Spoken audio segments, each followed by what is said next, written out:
Hollywood Walk of Fame star. Woo! Thank you. And I'm right next to Minnie Mouse. What a nom. and that they spelled it correctly. Shockingly Big enough, deal. yeah. I was seriously, it's I can't believe it actually happened, and I was there.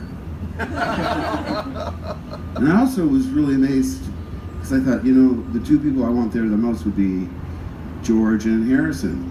But they're not going to do it. They hate all that hoopla and crowds and photographs, and so it meant the world to me that they came. George flew down just for that, then flew right back.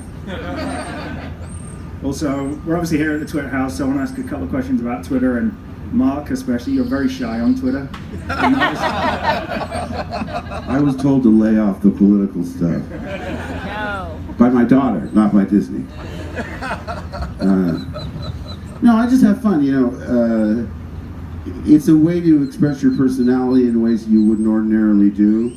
I mean, so many people go, I never knew you were funny.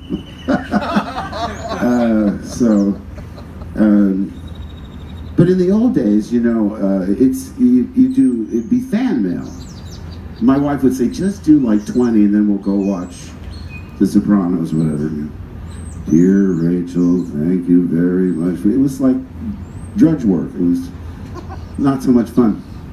And now, instead of doing a crossword puzzle or the jumble or something, I go on Twitter just to amuse myself. And I didn't know what dad humor was. I just did stuff that I thought was funny. And my kids are like, Dad, it's such dad humor. I said, how do you define dad humor? Nathan, Griffin, and Chelsea were there.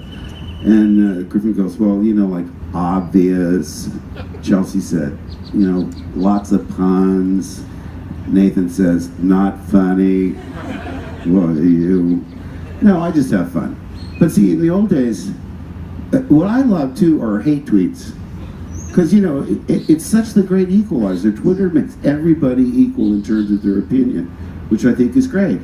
But, I wouldn't get written fan mail saying, Dear Mr. Hamill, you stink. Love, Rachel. Now, it's a perfect delivery system for people who hate your guts. And sometimes you get some that are just purely constructed hate tweets. My favorite one, and by the way, a lot of times I'll like them just to bewilder them. Because they went, wait a minute, that was supposed to be an insult. They said, an apple would have been better than you in Last Jedi. And I liked it. The next day he said, I said an apple, Hamill, an apple. All caps. I'm saying, okay, stop screaming at me. But I didn't like it. I don't want to really, sort of court the crazies, but no, it's just fun. I have a good time. No, well, I forgot to tell you the best hate tweet is, the only thing that makes me happy is that you're old and will die soon. That's trimming the fat and just delivering pure hatred. You got to admire that. One of my favorite tweets of yours, and it was actually just I think about a week ago, it was a girl tweeted out about her daughter who was 7 years old, going to bed crying because she wanted to wear a Star Wars shirt. I don't know if everybody saw this, but it was just a beautiful moment. It got retweeted, and I think it came to you, and you replied with an amazing gif of yourself, like just brush it off your shoulder. And well, that's the thing. A lot of the times, I wish you could attach gifs to retweets or photos to retweets. Yeah. I don't know why you can't. So I wind up doing a lot of replies only because I like to use gifs and I like to use photos that I've kept.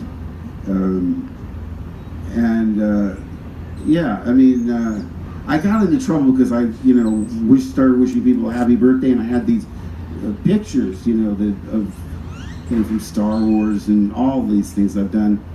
But it turned into that was my whole job. I'd get up every day and there'd be 150 happy birthday. So I posted and tweet all 8 of them, and then another one with 2 more. It's, by the way, I still remember the date. I said, please refer to my tweets of January 9th and January 22nd. A do-it-yourself, impersonal, but sincere happy birthday wishes. And still, they never end. So I have to retire. I can't be the happy birthday master anymore. Will you stop dominating the conversation?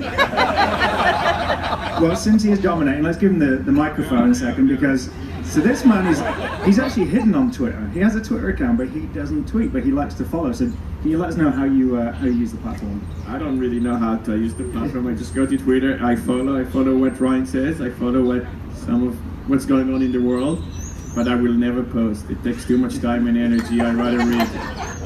It's 280 characters. It's easy. It's too much for me. We can get there. Ryan, when I met you last time, I know you mentioned that you've always been very active on Twitter, and I think when you were filming Looper, you actually ran the Looper Twitter account as well, right? Yeah. And then so, like, as things got closer to Last Jedi, you mentioned just went through the roof and you couldn't keep up with everything. Like, how's it been since then? What's your kind of routine with Twitter now? It's been good. I kind of after the release, it was interesting, a little bit of an adjustment. Now it's calming down, and it's still, I don't know, it's still fun. I guess I was a little concerned, like, when I came into doing a Star Wars movie, because I have always really just enjoyed Twitter, just always enjoyed being on it. I've enjoyed being on the internet and, like, being on the internet in general. But no, I mean regarding movies, like with Brick, the first movie I made, Twitter didn't exist yet, but I created like a message board on my own website just so people could come there and just talk about the movie with me, which is the same thing we do basically on Twitter. So I've always enjoyed using the internet as a conversation about the stuff that we put out there. So, but yeah, I was concerned just because I didn't know what the scale of this, if it was just going to suddenly make it unusable. And pleasantly, it hasn't. I've kind of found a little routine and kind of a system of filters to to make it to have it be so it's still fun. But I think what you both do is you connect with fans and the general public, and I think people really appreciate that.